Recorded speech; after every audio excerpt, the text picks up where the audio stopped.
when you were 7 years old, actually sometime before you were 7 years old, you made a choice you didn't even know you made. And that choice has affected the rest of your life. Just about every decision. Just about every choice you've made since then, and even choices you didn't make. Am I okay? Am I getting feedback? Okay. In 10 minutes, I'm going to tell you what that choice was. We're going to talk about it, and we're going to review it to see if you'd make the same choice now as an adult, instead of when you were 7 years old still believing in Santa Claus. And if Mr. Sturgeon is correct, that might just change your life. And that begs the question of who the hell Mr. Sturgeon is and what the hell this talk is about. What is the name of this talk? No, we'll come back to this. This is what Andrew decided it was going to be called when we put it on the flyer or wherever to announce it. I suggested how to survive and thrive as an indie, I think in a Facebook message. I also suggested how to survive and thrive in game dev. Code reuse is the holy grail of software engineering. So this is about 80% of a talk I gave in SimFest this summer, so I just wanted full disclosure on that. But I've tightened it up a bit, and I think it's a better talk. This is the real talk. The beta was in SimFest. So what is the name of this talk? Well, the original talk in SimFest was called How to Succeed at Anything If Oprah, Deepak, and Tony Were Game Devs. And basically what I wanted to do was share new age wisdom with you guys and teach you how to succeed at anything. So here's a quote from Oprah. When you undervalue what you do, the world will undervalue who you are. I kind of like that one. That's okay. Deepak. The most creative act you will ever undertake is the act of creating yourself. Man, that's just nebulous crap. That's empty. Tony Robbins, one of my favorites. If you can't, you must. If you must, you can. Love that. Except when I start thinking about blowing up a school bus or something, and then I go, I can't do that. Oh, wait, I must. No, you need some context. And then that guy in the lower right is me when I graduated from high school. And this is what I wrote in my yearbook. I wrote, you win some, you lose some, but you never break even. Man, I was wise and pithy even back then. But what the hell does that mean? Well, we might figure it out. I think back then, I was just kind of sick of the whole keeping score kind of thing. So, I gave Oprah an A+, Deepak a C-, Tony, mixed bag. I gave myself a D- because I have never flunked anything in my life. Okay?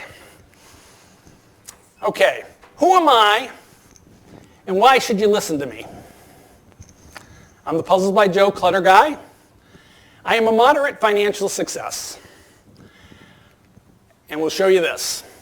Sometime this year, around December, I will have netted $1 million from Clutter.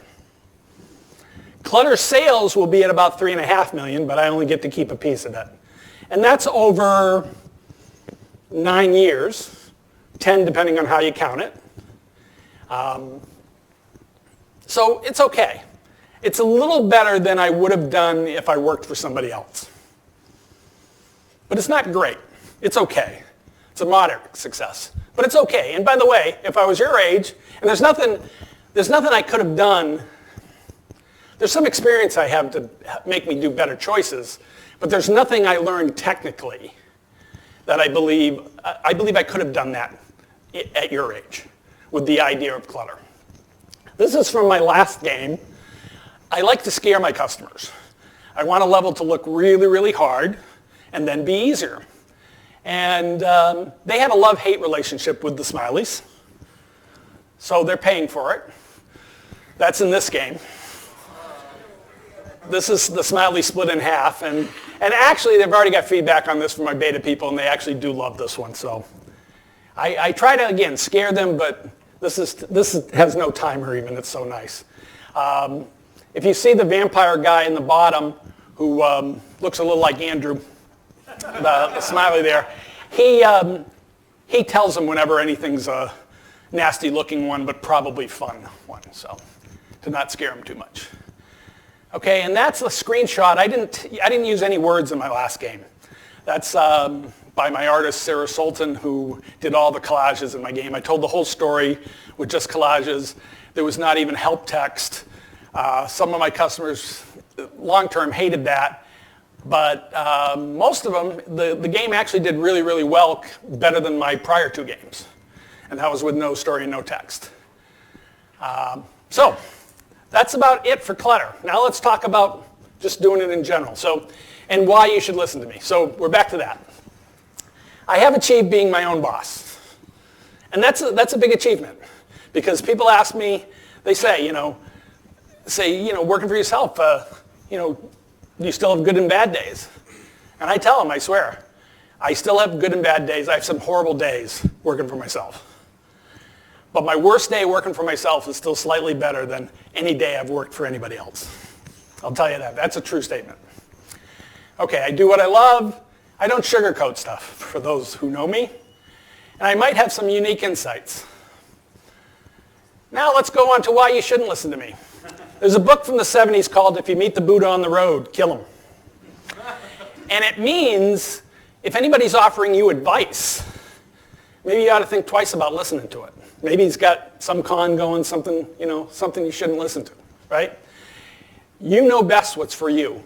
So again, somebody starts telling you they have the answers for you, you might check into that. Okay, Sturgeon's law. This is the Sturgeon from the intro. He said 90% of everything is crap. I'm too old, I'm too out of it, I'm too cocky. I don't use GitHub and I hate Discord. Other reasons you shouldn't listen to me. I'm not you. I have my own doubts. Those are my early games. The top 2 made about $3,000 each because Big Fish was nice to me. The last made a total of maybe $80 over 3 or 4 years, if it made that much. And that's even worse. That's my first game ever. That made a total of $40 in shareware back in 91, 92. And I wrote that game 20 hours a day for every day for about 2.5 years. And it made me shit. But it got me 3 job offers. And it had everything in the kitchen sink in it. But it's ugly. Okay. So, Sturgeon's law in practice. Now, I'm going to be honest.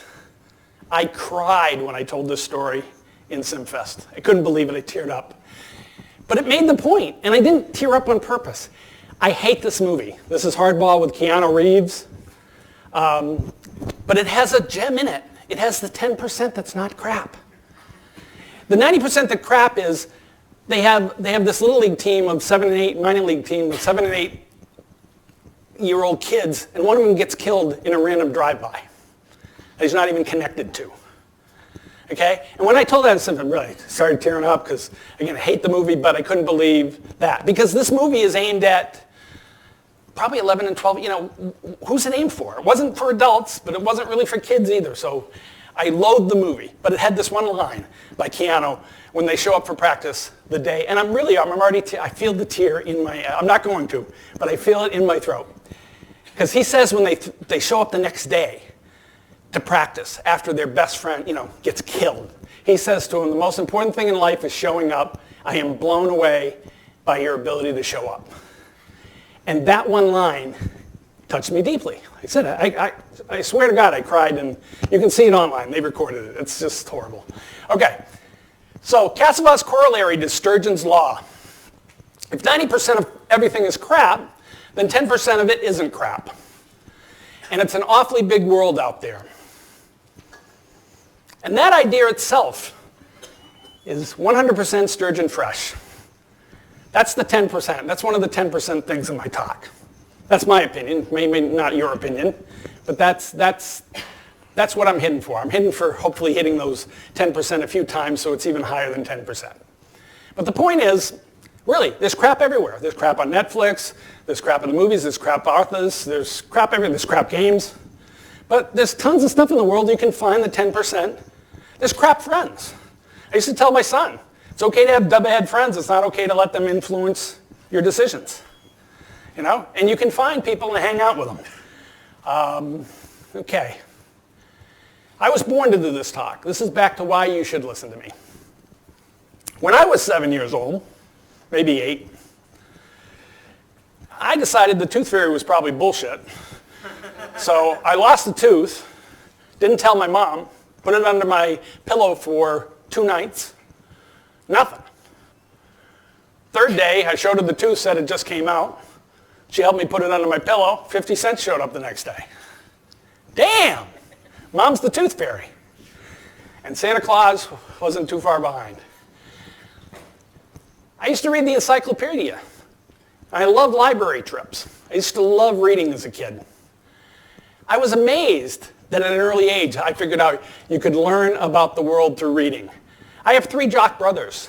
I'm not quite the jock. I do play basketball, but I was never a jock compared to them. And reading was a way for me to be happy. And I wasn't unhappy. They were nice guys. I grew up in a Brady Bunch family. I went to college and realized, Jesus, the Brady Bunch doesn't really represent reality. And I used to watch it as a kid going, that was my life.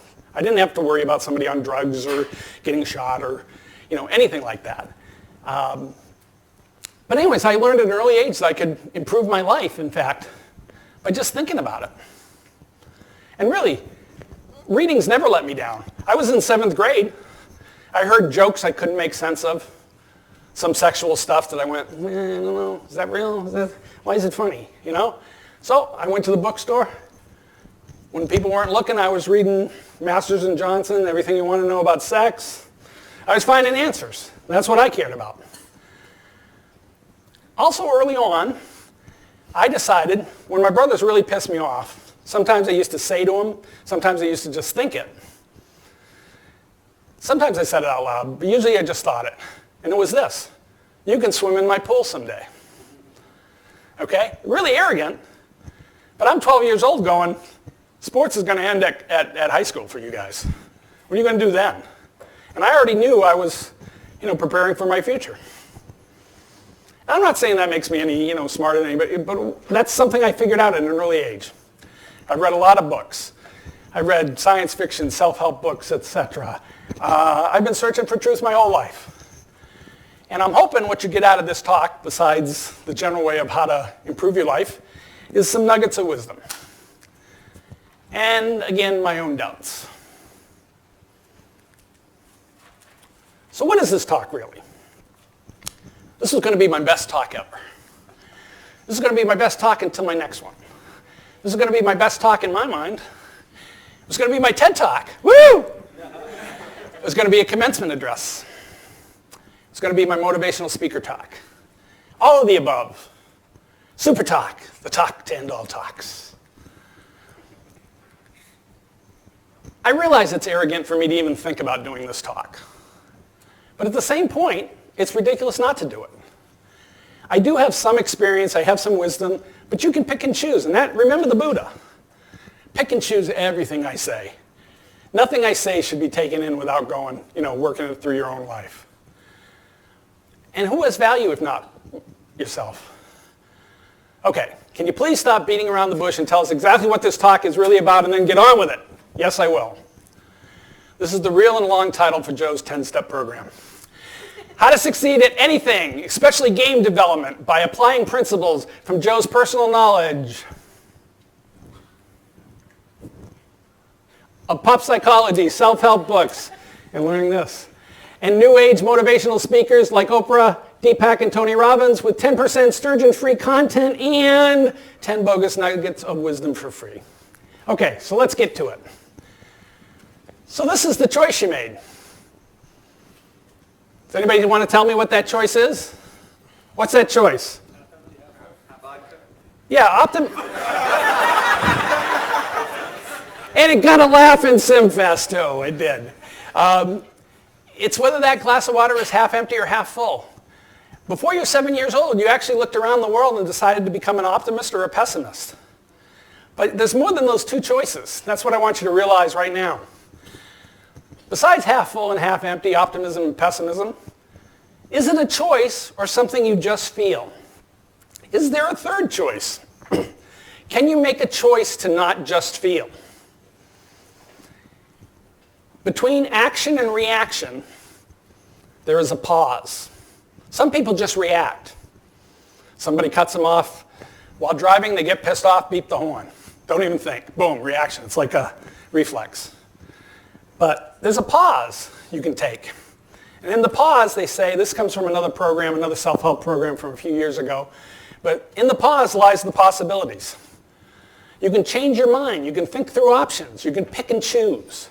You don't just have to get mad, react, whatever. And the question is, for me, that glass of water is just a glass of water. I can use it to water plants. I can quench my own thirst. I can shower with it almost if I want to. Not a full shower, but you know. And that's how I choose to see it. Neither half full nor half empty, just something useful. Okay, nugget of wisdom 1. Winners focus on winning, losers focus on winners. I came across that right before the SimFest talk. I love that. But then I got to thinking. Again, it's this other wisdom that, does it really apply? What's wrong with studying winners? Well, there's a cognitive bias that if you just study winners, you're only learning half the game. So what do you learn from studying losers? You learn a lot. Sometimes it's easier to study the losers and not do what they did than it is to study the winners. Because sometimes the winners are there just because of luck, and that'll come up again. Maybe there is something wrong with thinking in terms of winners and losers in general. Ooh, comes back to my high school quote. I knew that early. You win some, you lose some, you never break even. Comparison is the thief of joy. You want to be unhappy? Look to the person to your right and say, oh wow, they had a better breakfast than me. Oh, they got 2 slices of pizza. Oh Jesus, they don't have a job at night. They just get to go to school. Oh, they have a rich parent. Oh, their parents are still together. Oh, their parents are split up. Thank God, mine is still arguing. You just want to be unhappy, start comparing yourself to somebody else. Okay, step 2, read. There's the If You Meet the Buddha on the Road, Kill 'Em. Those are 2 or 3 other pop psychology books. And even the titles, Looking Out for Number 1. I remember that pissing off my mom because she got it wrong. It didn't mean you thought you were better than everybody else. It just meant you didn't think anybody was better than you. And you took care of your own needs first. And you got to do that if you're going to be useful. There was a book by Gail Sayers, Brian Song, famous movie. Brian Piccolo was a football player who came down with cancer. They were best friends. He wrote a book called I Am Third. And by that he meant, the full quote was, God is first, my friends are second, I am third. I always thought, even as a kid in 10th grade, I thought he got it backwards. I am first because I have to have my own shit together if I'm going to help anybody, help my friends. And by helping my friends or whatever, my whole circle, I'm doing what I think of as God's work in my notion of what God was. So again, everything can be flipped and looked at differently. Okay, but you need to question everything. And again, if I read those books and found maybe one piece of advice in each book, I'd still be happy. And really, sometimes that's all you get is a little nugget in one of the books, and the rest of it is the author just rambling on like I am on stage. Okay, nuggets of wisdom 2. You should realize that famous people are quite often experts in something else beyond their specific craft. Do you know what that something is? Self-promotion. Oprah's a talk show host originally, but what she's really good at self-promotion. Tony Robbins, self-help motivation, but he's really good at self-promotion. That's why you know who they are. A lot of people that tried, that were decent at it, but they weren't good at self-promotion, you never hear about them. You know that game everybody's playing? Well, that game might not be better than the one Nobody's playing, but they're better at self-promotion. So self-promotion's the only game in town, especially since we're in the post-American Idol world. Being good at something is no longer enough. Creating a great game, no longer enough. You need to know how to self-promote. Okay, step 3, brutally honest self-assessment. And I'm going to be quick on this one. But you got to be able to look yourself in the mirror and ask you these questions, or you don't want to be a game dev, you don't want to be an entrepreneur, you want to go cash a paycheck for somebody, okay? But we're going to run down these quickly. I am going to post this online in a couple of weeks with links and other stuff. But anyways, here's the questions quickly. How do you handle stress? How do you handle uncertainty? How do you handle negative feedback? How much do you procrastinate? Do you think you make your own luck? How long can you go without succeeding? Can you accept failure? What scares you the most? Are you talented enough? Are you creative enough? Are you a problem solver?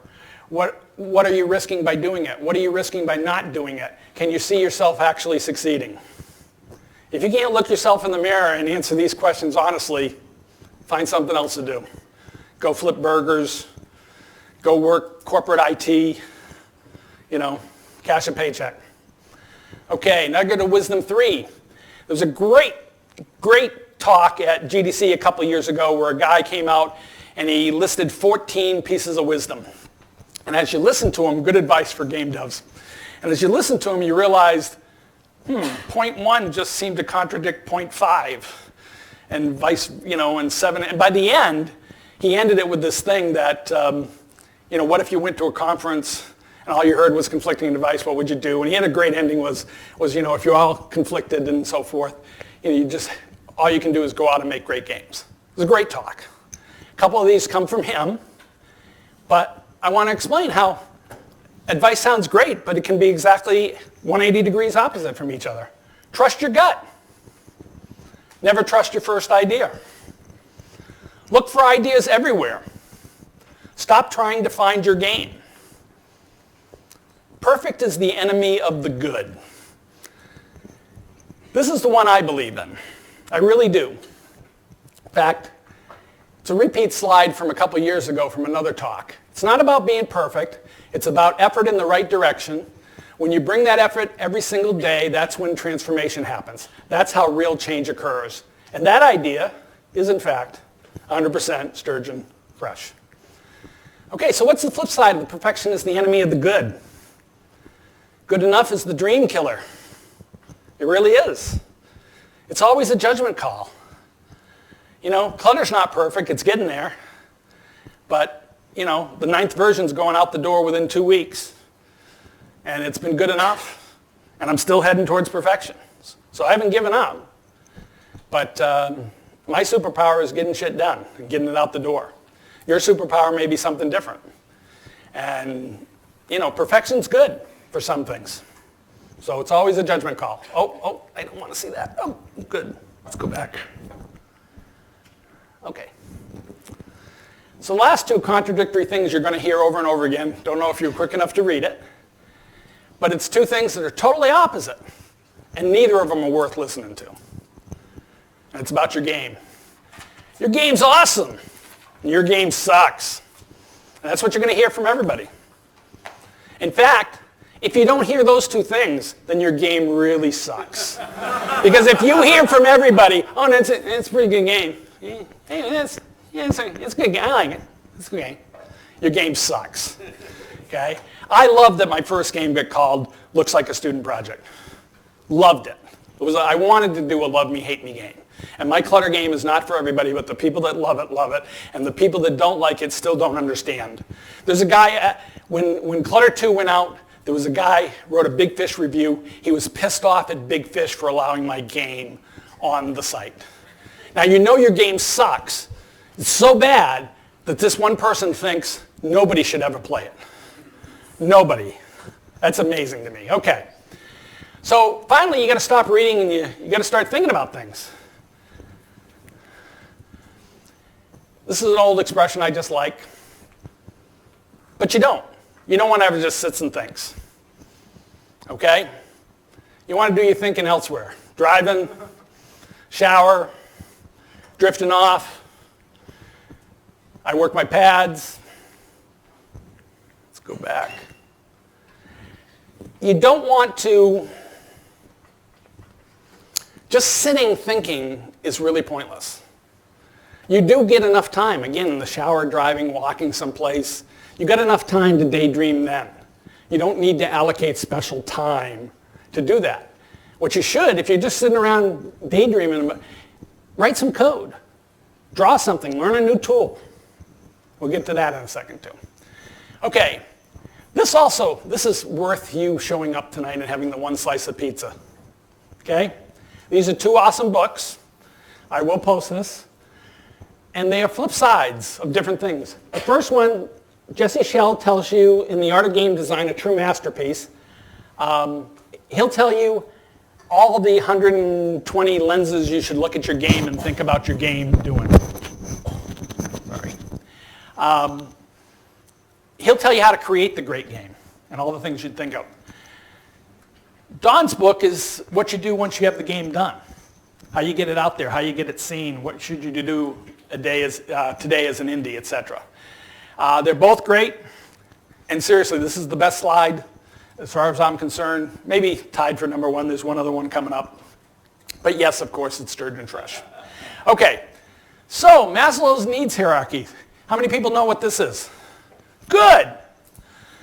It's basically you have to take care of your physical needs, those lower needs, before you can deal with the higher ones. So a guy points a gun to your head, you're not going to keep meditating. I mean, if you're a true Zen master, maybe, but, and if you're hungry, if you starve yourself, you can't do the self-action, you just die, You have to take care of those lower needs. So I thought about what this would be for game devs. And the message is you don't want to fight the triangle, right? If you stay up 5 days in a row trying to do that great game, you're going to kill yourself and the game's never going to go out and you're going to make stupid mistakes, etc. But here's the triangle for game devs. You got to pay the rent. You then need tools and equipment. You definitely need dev friends because they'll save you tons of time as well as make the traveling much more fun. At first, you're going to write competent clones of other things. But that's not self-actualizing. That's just being proficient, and you're going to feel good about yourself. Oh, you made the guy jump. You made a Mario runner. Ooh, that's all great. But you haven't done anything original yet. On the top of the pyramid for game devs is original IP. Okay. Yes, I thought that was Sturgeon Fresh. That probably doesn't deserve a Sturgeon Fresh. I might have to remove that if I do that again. But you want to survive then thrive. Had to work in the title somewhere. Respect the triangle. Okay. Moving on. There is no work-life balance. I don't know if you've heard about it, but it's bullshit. Okay? It's supposedly the state of equilibrium, which, you're supposed to balance your personal and your professional and your family life and all equal. It's bullshit. Because, especially for game devs and anybody who loves what they do, it's more like triage. It's more juggling. And it's only juggling when all three balls are in the same. It's what do you have to attend to next? There's no balance. It's bullshit. It's whatever's got your focus at the time. And again, it's triage. And do you know what triage is? Triage is in the OR. Person comes in and you take the gunshot before the guy with the sprained ankle.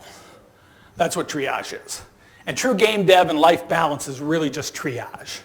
It's not life. It's bullshit. There's no time you go, I'm really happy with my game. I'm going to spend time with my kids. It doesn't happen. You want to do everything. You can't. That's why it's juggling. And all you do is pull yourself away from one thing to do another. But it's no way as hell as it's balanced because you never feel balanced. Okay. And I wanted to just throw this in. Because while you're trying to do all this triage and balancing, some people have a lot of anxiety about not spending enough time with their family, not doing this, not doing that, not enough for game. But I want you to understand, this is back to the choice in the water. If you are not in physical pain, hot, cold, or hungry, then all other anxiety is self-imposed. I just want you to think about that. If you're worried about anything, you're doing it to yourself. Now, it's not easy, nobody wants to hear lighten up. But if you're constantly worrying about stuff, you ought to examine why. The other things, you're physically cold, go turn up the thermostat if you can. If you're hungry, you go work for food, whatever, right? But if you're just anxious or whatever, you're doing it to yourself. So go back to the mirror, look in the mirror, have a talk with yourself, and figure out why you're doing it to yourself, because the buck stops with you. That's one of my messages. Okay. At some point, you have to stop thinking and make a plan. By failing to prepare, you are preparing to fail. Ben Franklin said that, and he said a lot of great stuff, but there's early bullshit for you right there. It's even got the classic. By A to B, you're doing B to A. If you hear anything from that of anything, it's bullshit, okay? Because they picked the A to B, B to A, because it's catchy and it's sticky, but it doesn't mean it's true on any level. If you don't know where you are going, you'll end up someplace else. That's Yogi Berra, and he was known for saying shit like this. This is at least a little better, and he's semi-original. So, and not everything attributed to him was said by him, but at least there's something in there. And then Winston Churchill said, plans are of little importance, but planning is essential. And that's got some depth to it. He's the guy that won World War II. Okay? He didn't shit around. And what he means by this is, yeah, you got a plan. You can't just wing it, especially as a game dev. But you also can't stick to your plans. As soon as the war starts, they're gone. That's what he means. They're not important, but you got to do them. Okay. Nugget 7, I'm just going to put this up really quick. I'm going to link to this. This is all the ways, I think there's like 256 there. This is all the ways your brain fools yourself into believing it's right when it's wrong. And it's called cognitive bias. And it's like one of the things is studying winners. When you study winners, you don't bring in the luck factor, and you attribute luck when it's or you attribute skill where it's just luck, because it's like a survivor's bias. What do I need to do? Fix it? Okay. Should I just hold it? Okay. Bad enough. Okay. So anyways, I'll put this up, but this is all the ways you screw yourself up and believing bullshit. Okay.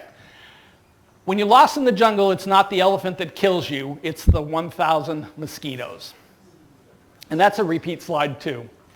And at some point, with all your planning, what you really do is have to put your other hat in and poke holes in it and figure out how you can fail. And this next quote comes from a movie called Body Heat. And it's one of my favorite lines in a movie ever, and I do think it has some merit. So I'm going to try to read it in my best Mickey Rourke impression. Anytime you try to do a decent crime, you got 50 ways you can screw up. If you think of 25 of them, then you're a genius, and you ain't no genius. Okay. I spent my whole career reacting to bad things. I believe if you sit down and spend 3 hours on a problem, you might think of 80 things out of 100 that will bite you in the butt. But you won't think of the 20. And I made my early career out of being the guy that when the 20 happens, I'm right there plugging the hole, fixing it on the fly. It's just choices. Okay, nugget number 8. Don't fall in love with your own opinion. Has anybody heard of the Dunning-Kruger effect? Yeah.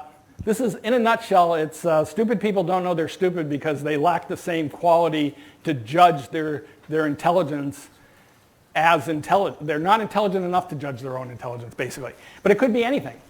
People that think they're funny but aren't suffer from the Dunning-Kruger because they lack, if they really knew whether they were funny or not, they could actually be funny, right? But people that think they're funny that aren't really is because they lack that skill of what it takes to be funny. It's basically the skill to do something is also the skill you need to use to judge it, okay?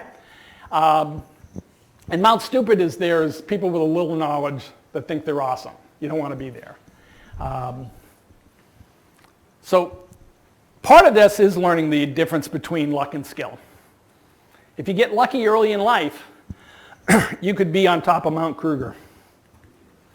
You don't want to be your own guru living on Mount Stupid. You really don't. There's maybe one person in the world that lives their whole life, that way, but it won't be you. Eventually, Mount Stupid will have repercussions. Okay. At some point, you have to stop planning and start doing. This is one of my favorite from Tony Robbins. Lots of people know what to do, but few people actually do what they know. Knowing is not enough. You must take action. Just keep going. Okay. This is the other slide that, to me, compares. This is my best idea ever. When I was a kid and I used to think, you can swim in my pool someday, I started thinking about leveraging my future. And that's not the right way to put it, but that's the way I used to think of it. It's really leveraging your present for a better future. Okay? So what you want to do when you have spare time, read a book. Learn a new skill. Improve at something. Imagine your better future. All of those, to me, is like buying a lottery ticket that you're not going to scratch off till down the road. It's a lottery ticket of time. That's the way I think of it. It's probably one of my few original ideas other than clutter.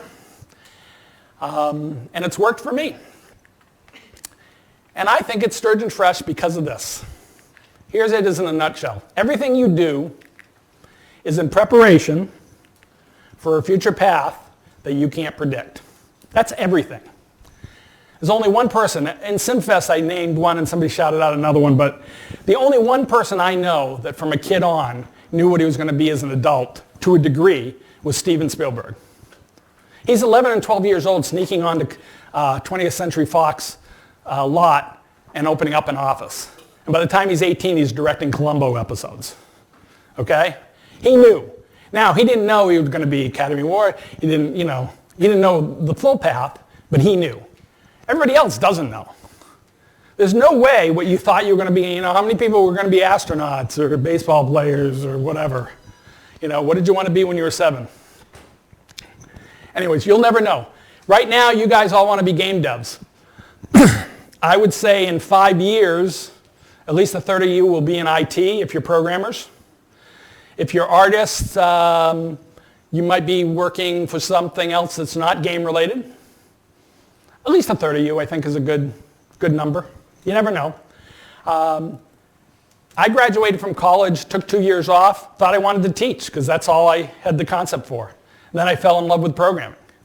And then after being good at programming for about 6 years, I taught myself C only to learn C because I saw it as the wave of the future. I was a COBOL programmer. And I picked a game because I wanted to make learning C fun. But I've been a puzzle guy since I was 5 years old. I love puzzles. So after I created my first game, I went, this is what I really want to do. And then I was a stupid tools guy for about 5 or 6 years, and that sucked because I wanted to create my own games. And then I got lucky. I created that slide. Actually, I think I showed you the slide of the horrible games. But at least it got me a job offer. And then, anyways, we'll go on. Step 9, refactor yourself. And this is another repeat slide. You got to get better at getting better. You need to apply good software engineering principles to refactor the way you get your job life done. And that's only because efficiency matters.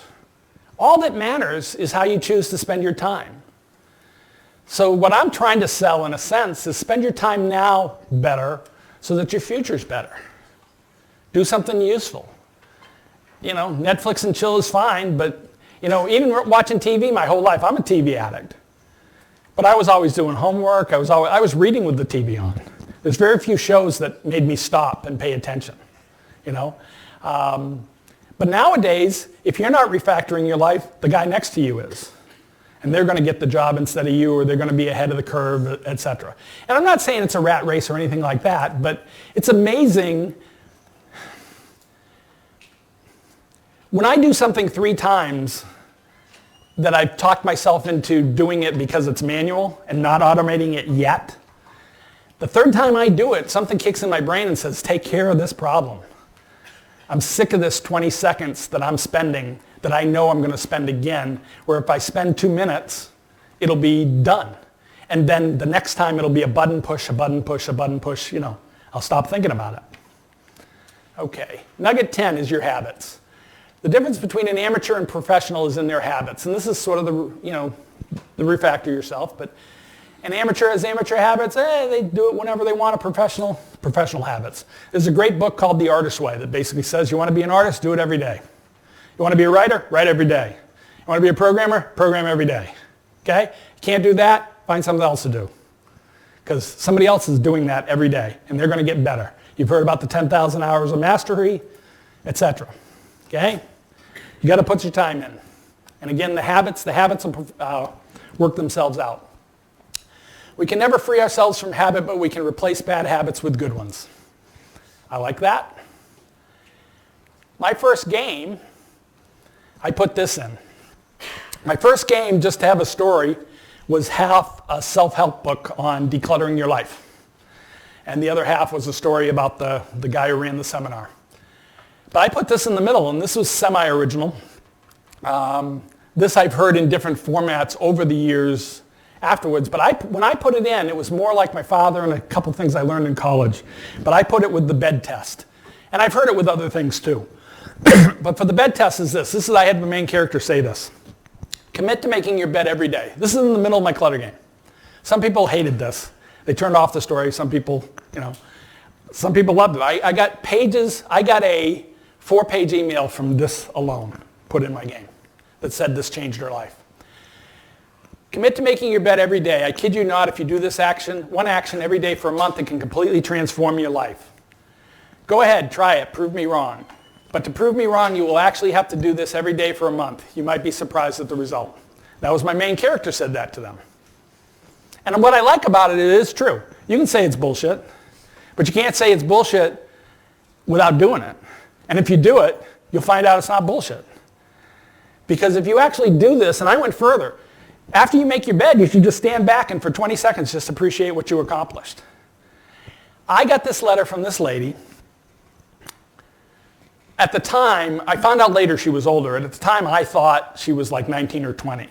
I thought I created hell in this little family where I empowered their daughter to stand up for herself the first time ever. Because this is something that makes people who haven't taken charge of their lives realize they can take charge of their lives. And I'm not saying it works for everybody, but for this one person, man, they went nuts. And again, they wrote a 4-page letter of that. They pointed to this, and there's another thing in my game that talks about, it's one of my pet peeves of myself, my father, etc. They kid him about OCD. My wife kids me about OCD. I think OCD is like cholesterol. There's good and bad version of it. I have an ABC rule I use for glasses. If you know an object's going from A to C, don't put it at B to take a time out. So a dirty glass on a counter right next to the dishwasher just really pisses me off. And she mentioned that in the 4-page letter that she couldn't eat. I infected this girl, this woman actually. I think she's 40 when she went through she said she couldn't go into the kitchen anymore and see a dirty glass without taking care of it. So my OCD has now propagated, slightly. So, okay. So, step 10, how to be your own best brand.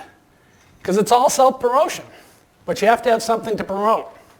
You don't build a brand overnight. Take the long view, create something every day, buy those lottery tickets. Appreciate the luck when it happens.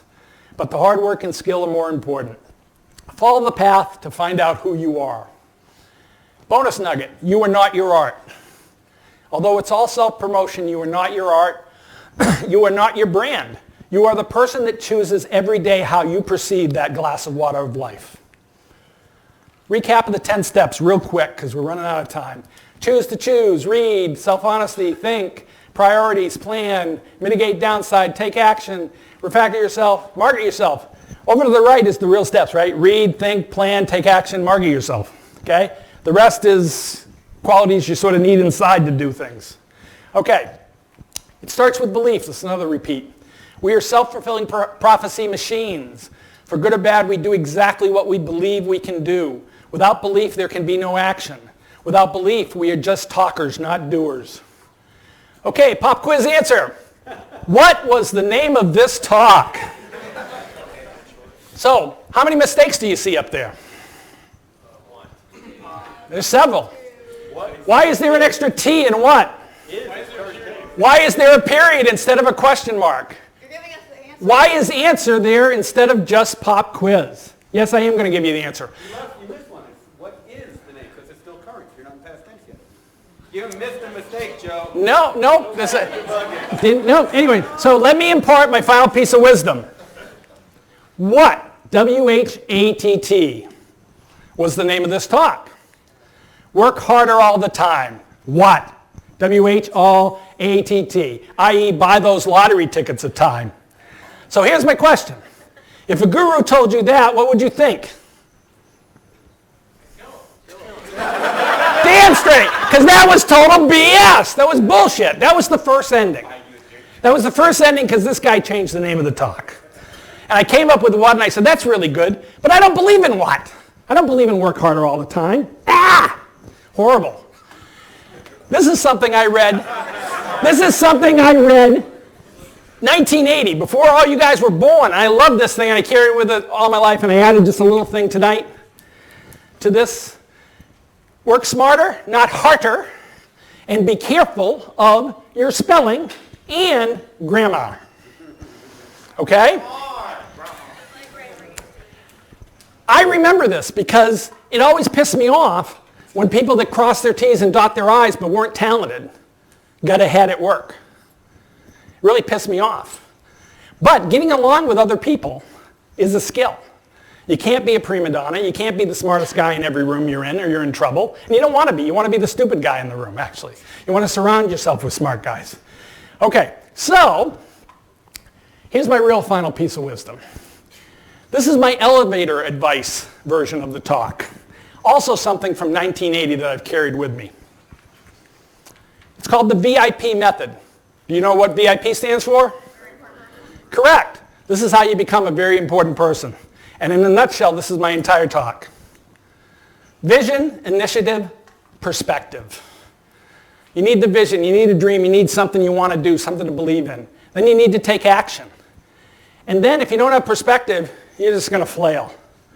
You got to learn about your market, whatever you're trying to put. You got to learn tons. But without perspective, you're just wailing, whatever. Horrible. But that's the talk in a nutshell. That's how you succeed. And of course, it's Sturgeon Fresh. And here's my final thoughts. I am not Oprah, Deepak, or Tony. I am not immune to Sturgeon's law. I will be happy if you find 10% within this talk that was not crap for you. I thank all of you for showing up and for allowing me to be here today. You are the person that chooses every day how you perceive that glass of water of life. Your path is your own. I wish you safe travels.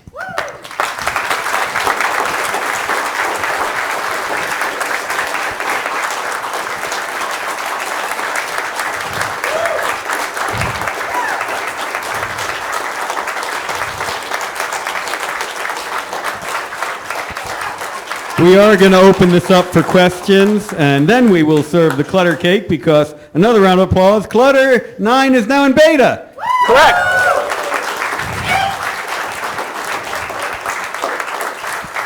And I'll prime the pump with the first question. Joe, if you were a programming student, wannabe game designer who just saw this talk, what would you think was crap? No, what would be the first thing you would do upon leaving here? What would be the task you would do upon leaving this room? Oh, God, I don't know. So the one thing I think you guys don't do as students, as programmers, is enough. Because I deal with you guys with game jams and stuff, and I've hired some of you to do stuff for me, etc. And like with Unity is so much fun. You can throw a bullet at somebody, and then when the bullet hits them, you write the collision detector. You know, you just react it, right? Take something in the real world and model it. Cribbage. Chess rules even, I don't care. Take something that's real that when you do it, you can tell whether it's right or wrong instead of, oh, the bullet came close enough, it looks good enough.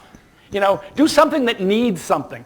Write a little program that figures out, the day of the week you were born on. I don't care. But take something that has a right and wrong answer and model it. The first serious game I tried to do, and it was on MP Basic in 1980, is I play the game Othello, but I hate the fact that if you make a wrong move on Othello, you've lost, because if you screw up, you can't reset the book. It's just horrible.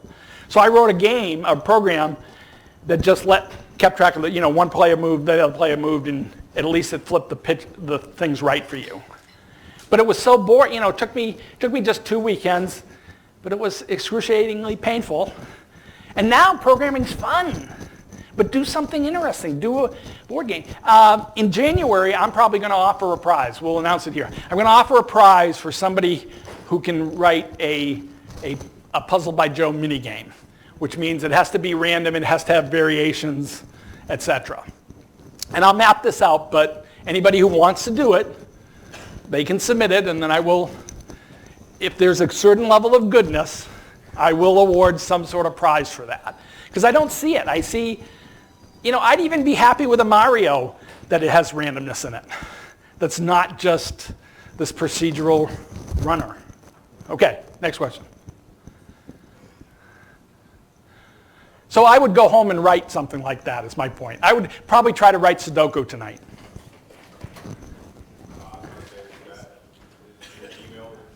Yes, that's my email. Well, at the Game Jam, I will be announcing it and stuff. And I will be at the Game Jam in January. And probably here, but if not in one of the places, and I will probably open it up to every Georgia. Yeah. Okay, any advice for those of us who don't fall as heavily into the coding part of it? And also, if you don't wind up here, I'm just going to shill for Scout Atlanta. Okay, good. I hope you draw every day. Yep. Thing doesn't leave my side. Create a comic book. I don't know. I mean, you need something to do every day. So for art, get better at your techniques. Get quicker. One of the things, I hired a person for my 6th game because I was thinking there was things, but anyways, she did this postcard and did a 24-hour compression of her doing a Wonder Woman-like character with a trident. Ooh, fun. And she did this 24-hour compression, into 15 minutes. And from watching that, I knew she could do anything. Because, again, you don't... And I have other artists that are good. I find strength and weakness, right? My current artist is doing collages because at first, when I first ran into her, she wasn't doing well with UI and a few other things, right? But her collage sense was really great, so she did the story for my last 2 games, basically. But in collages and great stuff and so forth. But you got to do something every day at least. And actually, to model the Sudoku thing, do fan art and try to make it look like the person, whoever you're fanning over or whatever. You know what I mean? So. Yeah. Story and or art person here. Thanks for advice. It's a good idea. Yeah, just, do something consistent that's a little more long-term that, way back in the day I used to say create a game, right? Because it'll at least get you in the door, because that's what my first game did. But now you need several games, and you need your portfolio on the web. You need some place where somebody can just go and go, wow, potential. And that's what you're looking for, potential, and you like to see some growth.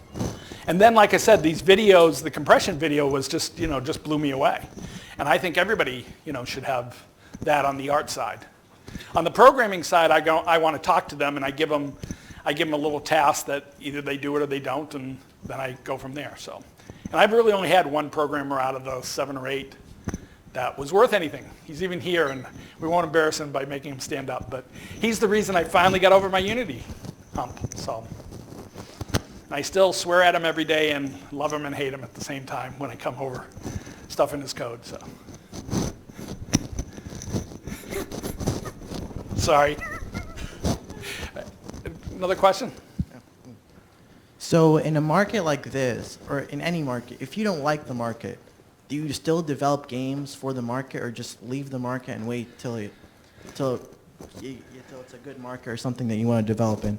So what I did that worked 9 years ago is I created a franchise in a market that I knew I would at least get seen by 100,000 eyeballs. That's not doable today. The casual PC space, the only reason I'm still alive is this franchise effect. That's another talk and so forth I don't want to get into. But today, if I was going to attack it, I think what MobilityWare or somebody like that's doing, and I think it's even still doable at the student level. If you created a game a month and you got the game a month out there and they all sort of advertise each other's game, I think you might be able to eventually, build something. Other than that, I don't, it's so hard to get seen. And even if the middlemen make money, the people that will publish your game and take 30% or whatever, if they'll publish your game, and there's people that get on the banner and they still don't make any money. I mean, it's such a crapshoot right now.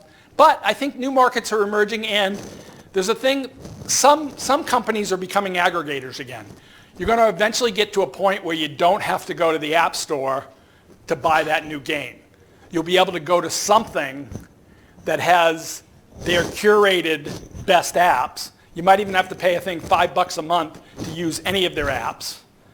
But once that happens, then at least you have a spot to maybe pitch your game and get it seen. Right now, it's luck, and it's not a good spot. So. We'll take 2 more questions. So, considering the talk that you gave, one thing that you talked about is make sure you're being self-driven, focus on the future that you're trying to create. I know myself, I'm a freshman, but I've been trying to teach myself a lot of skills for classes I haven't even taken yet. Mm-hmm. And one issue that I've ran into is I charge forward head first sometimes, and I don't know what mistakes I'm making. So what communities can I find myself in where I get effective criticism and feedback so I don't start bad habits and don't find myself, thinking I'm getting ahead, but actually pushing myself further back in the process? Right. So what I heard from all that is I'm a fish surrounded by water here and other fishes. And where do I find the other fishes? So that I don't swim by myself. Look around. I mean, you're already there. The GGDA, I have a meetup once a month at Dave & Buster's on the 3rd Tuesdays. There's your game, what's it called, the game club here? Game Design and Development Club. I've come in and spoken to them. There's the game jams. Just if you're in an interview, you have to push yourself a little bit, but find somebody that you like, that you want to actually do a game with, and if you can pick that they're more motivated than you or something, right? If that's what you need, right? So. When starting out, how do you stop from being too ambitious and actually finish a game? My Modern Problems, that one I showed you, had everything in the kitchen sink. And I did it over 2.5 years. I put a mastermind game in it. It had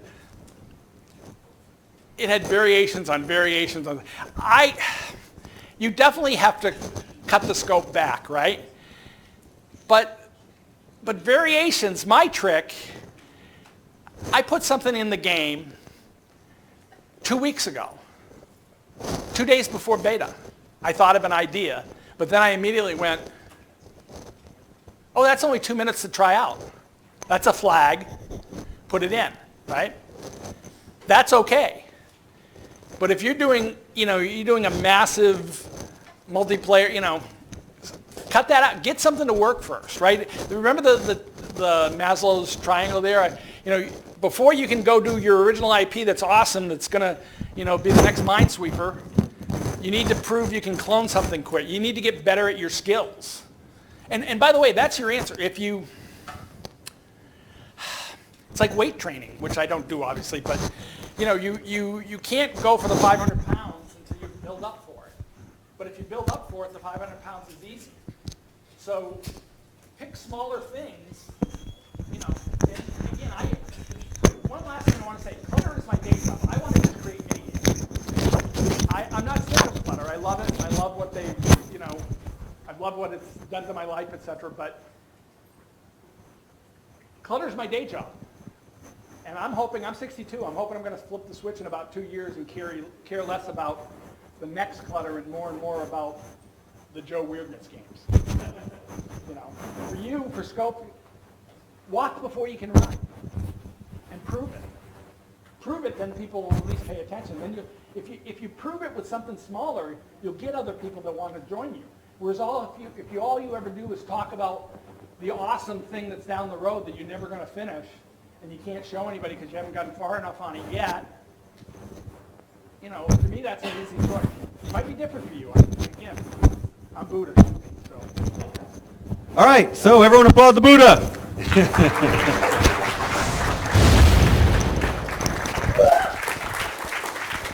So now we're all going to enjoy some clutter cakes.